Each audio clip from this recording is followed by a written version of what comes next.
السلام علیکم ملګرو. یو ډیر اهم خبر زه ته کومه. دا زموږ دنیایي ژوند چې موږ دلته الله پیدا کړي یو، دا یو امتحان دی، یو ازمایښت دی. پر انسانانو ورته حالات راځي، نو یقینا هم موږ د یو چا په حالاتو خبر سو. که موږ ځان ته انسانان یا مسلمانان وایو، باید چې موږ دوی چې وایي مسلمانان په آپس کې سرونه دي، نو موږ لږ لا ډېر د هر چا څو استعداد وي، هغه باید چې هغه خپل وس له یو چا نه کړي پټ. په دنیا کې هر طرح انسانان شته. نو موږ نن زموږ ډېر ښه ملګری په بازار کې هوټل والی، زما یار و دوست والی، دا زه نن خپله دله ورغلمه. د ده په کور کې یو ډېره سخته بیماري ده. بیا حالات دا ته رادي چې ماشاءالله له مخ کو د ده یو ورخلاص والی، د ده بچیان، دا د ده کور والا زموږ ژوندیاره ده. دغې له دا ته را ناجوړي ورغله چې ده یې له کاروباره مو ایستلی، له ژوند یې مو ایستلی. دا انتهایي ډېر غیرتمند، ډېر د ښایسته صفاتو مالک، د ډېرې درنې کورنۍ زموږ ملګری محب الله صاحب نومه شي. نو موږ نن دله ورغلو. دا زه ورغلم، ده ته ما ویلې، ما ول پر دا شي به خوا نه بده یې. نو دی د ده په کور کې یو ډېره درنه بیماري ده. د هغه صورتحال به دی درته بیان کړي. بیا به موږ یو کوچنی پیغام ټولو خلکو ته د علاقې والا، خانوزۍ بلوزۍ کاریزاتو والات ورکړو. السلام علیکم. محب الله صاحب ستړی مه سې. څه حال دی؟ څنګه یې؟ ښه یې؟ صحت برابر دی؟ دغه په ژوند کې خو نو مشکلات راځي خامخا. دا ژوند یقینا هم جنت نه دی، انسانانو باندې مشکلات راځي. نو ستا په کور کې خو درنه بیماري راغلې او موږ اورېدلې وله. ته خو دلته پروت هم د کرایې په ځای کې، او په دا شي هم زه خبر یم چې دا د کرایې غلې هم ولا کله تا سره شته. خو بهرحال هغه ستا غیرت دی، ستا ایمان دی چې چاته د غږ نه دی کړی. الله د ستا مجبوریان لرې کړي. ستا زموږ د روندیاري، ستا د کور والا د بیماري په باره کې یو څه معلومات که دی په مختصرو الفاظو کې راکړي. بیماری داسې بیماری ده چې ینه خرابه ده، او ین پیټي لیور هم د یو سایروسیس ډاکټران خدا ته روي، زه خو په دوه نور نه پوهېږم، ینه خراب ینه یې وپړسئ چې بس بالکل ورته دا وکړي. ملا ډیسکونه دا 2 کاله کوي چې 3 ډیسکه ناست دي، او ټي بي هم دی، اپریشن غواړي، او په بډوکي کې لاندې په دا لاین کې ډبره ولاړه ده. په دا ګډې مسلې اوس له یوه دغه پیښې دي. بس دا بیمارۍ سخت دغه دي، دا 2 کاله راکښېنستلګي نه ده، بس پروته ده. بس ته دا کوچ پر یو سم راوړم، نور څه دغه نه. ملګرو دا بېادبي ده ډېره معاف.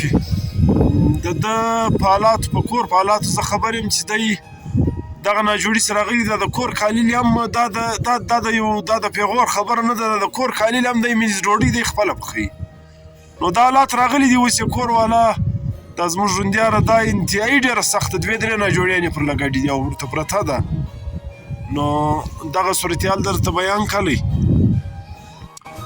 اوس ملګرو دا زموږ د ډېر ښه ملګري په بازار کې هوټل والی، موږ به د په ټکانه کښېنستل، داسې کوم صورتحال بیان کړی. یقینا هم دا انتهایي ډېر پریشان کن دي.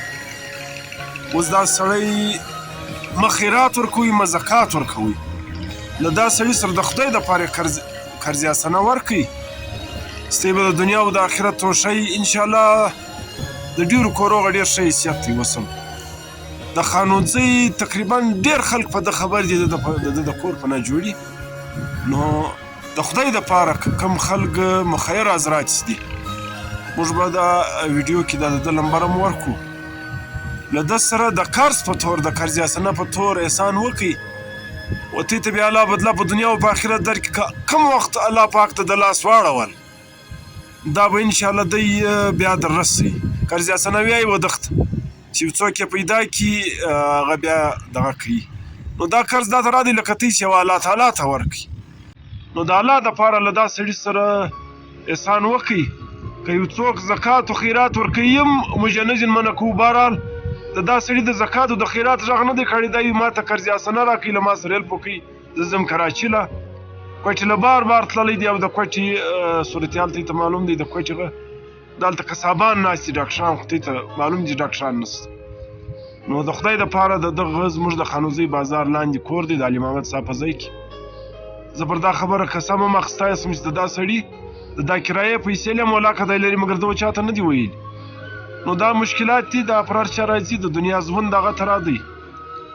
د خدای دپاره له دا سړي سره احسان وکړي. زموږ که لږ ډېرو موږ به خپل کوشش کوو قرض یې اسانه ورکړي. نو دا د ده بغیر به اجازت ما ورته وویل مال د ده خواهش دا ترانه والي ده ویلې ول دغسې کوي چاته ویلی شي. دا ویډیو ما له ده زه په ډېر دغه وکړي مالي دا بد کار نه دی د ازمایښت پر چا راځي. نو انشاءالله له دا سړي سره ستې کم احسان وکړي. زموږ د کلي د علاقې سړی دی ګردو مرې په خانزۍ بازار کې تر کړی دی. ستې به د دنیا او د آخرت ګټه وي. دلته زموږ په خانوزۍ کې یو څه ماشاءالله سرمایه‌داره خلک دغه د نوره ورکړي. تر هغو پورې ګورو چې د ده پیغام نه دی ورسېدلی. ده د قرض ورته ویلي وو. نو که یو څوک قرض یې اسانه ورکوی شي که احسان کوی شي باید چې له دا سړي سره یې وکړي. نو باید چې دغه زما پیغام ته سنجیده واخلي. ولې دا ورځ د ده په مشکلاتو زه خبر یم انتهایي ډېر د مشکل حالاتو ښکار دی. نو دا سړی پر کور دی هغه روزګار موزګار هم ختم شولی د خدای دپاره زه خواست کوم چې دا سړي سره احسان وکړي. ډېره مهرباني.